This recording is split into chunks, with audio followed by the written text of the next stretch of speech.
नमस्कार गुरुमा। हिंदी इतनी अच्छी नहीं आती, अगर कोई गलती हो जाए प्लीज़ मुझे माफ़ कर देना। मैं अपनी बगलामुखी की साधना के अनुभव आपके साथ शेयर करना चाहता हूँ। मैंने आपसे बगलामुखी साधना दीक्षा नवंबर में लिया था। मेरा पहली बार साधना करने का अनुभव कुछ खास नहीं था, क्योंकि मुझे अपनी फैमिली का सपोर्ट हासिल नहीं था। घर में बहुत सारी प्रॉब्लम भी थी।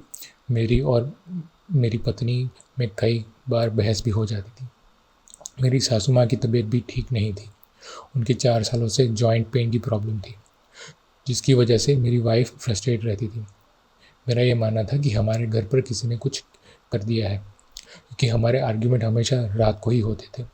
जब मैंने बगलामुखी की साधना पहली बार की तो उसमें मुझे कुछ खास अनुभव नहीं हुआ। मुझे कुछ चक्रों के अनुभव हुए। थर्ड आई में वाइब्रेशन और हीटिंग वाइब्रेशन हुई। मुझे रात को 1 बजे मंदिर की घंटियाँ सुनाई दी। जब मुझे साधना के वक्त कुछ मुश्किलें हो रही थी तो मैंने माँ से कहा कि प्लीज़ मेरे घर की सारी समस्या दूर करो, मेरी सासू माँ को भी ठीक करो। उसकी वजह से मेरी वाइफ थोड़ी सी परेशान रहती है, तो वह फ्रस्ट्रेशन हमारी फैमिली में कैरी फॉरवर्ड हो जाती है। मेरी 11 दिन की साधना ख़त्म हुई, तब उसके 1 महीने बाद मुझे न्यूज़ मिली कि मेरी सासू माँ का रिपोर्ट नेगेटिव आया है और हम दोनों भी सिचुएशन को ठीक से हैंडल करने लगे थे। फिर मैंने दूसरी बार बगलामुखी साधना जनवरी में शुरू करने का सोच लिया। जब मैं गुरु माँ की आज्ञा का इंतज़ार कर रहा था, उसके 1 दिन पहले कुछ विचित्र घटना हमारे साथ हुई। उसके बारे में मैं ज़्यादा डिटेल में नहीं दे सकता, पर ये ज़रूर कहूँगा कि वाइफ को शिवलिंग और नाग देवता के दर्शन हुए। वह तो कोई मेडिटेशन भी नहीं करती थी, वो तो नींद में भी नहीं थी। मैंने इस बार 21 दिन के लिए साधना करने का सोच लिया। पहले 2 दिन मुझे कुछ अनुभव नहीं हुए। तीसरे और चौथे दिन मुझे ऐसा लगा जैसे मेरे कमरे में कोई चल रहा है। 5वें दिन मुझे ऐसा लगा जैसे कोई लाइट मेरी थर्ड आई में टकराई, जब मैं ध्यान कर रहा था तब।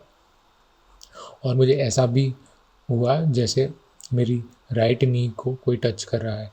यह कोई फिजिकल टच नहीं था, कुछ ऐसा था जैसे कोई एनर्जी मेरी नी पर घूम रही हो। फिर लगातार मुझे ऐसा लगता रहा जैसे मेरे कमरे में कोई है। मेरे घर की फ्लोर लकड़ी की है, वहाँ पर ऐसी आवाज़ आ रही थी जैसे कोई चल रहा हो। कभी कभी ऐसा लग रहा था कि छत में से कुछ गिर रहा है मेरे कमरे में। कभी कभी तो मुझे ऐसा एहसास हुआ कि मेरी छत में से पानी टपक रहा है। वो आवाज़ कई बार मेरे बिल्कुल पास में से आती और कभी तो बहुत दूर से आती। मेरे घर से बाहर टेम्परेचर -15 डिग्री था, तो पानी टपकने का तो सवाल ही पैदा नहीं होता। वह कोई और एनर्जी थी। 7वें या 8वें दिन मैंने अपनी माला से पूछा कि वह एनर्जी कौन कौन है, क्या वह माँ है या कोई और।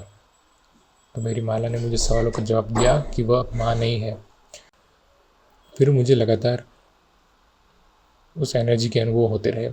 कई बार तो मुझे उसने डरा दिया। ऐसा लगता था कि मेरे बिल्कुल पास कुछ गिरा।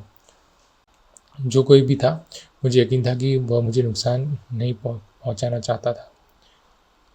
बाकी कुछ और चक्र एक्टिवेशन के एक्सपीरियंस भी हुए। मैं तो सिर्फ माँ से ये मांग रहा था कि माँ आप मुझे दर्शन दो। मैं बहुत छोटा सा साधक हूँ, आप मेरे दिल में रहो ताकि मैं आपको प्यार करता रहूँ जन्मों जन्मों तक। गुरु मैं आपसे कुछ प्रश्न पूछना चाहता था। आपकी माला आपके सवालों का जवाब कैसे देती है? ये कौन सी ऊर्जा होती है?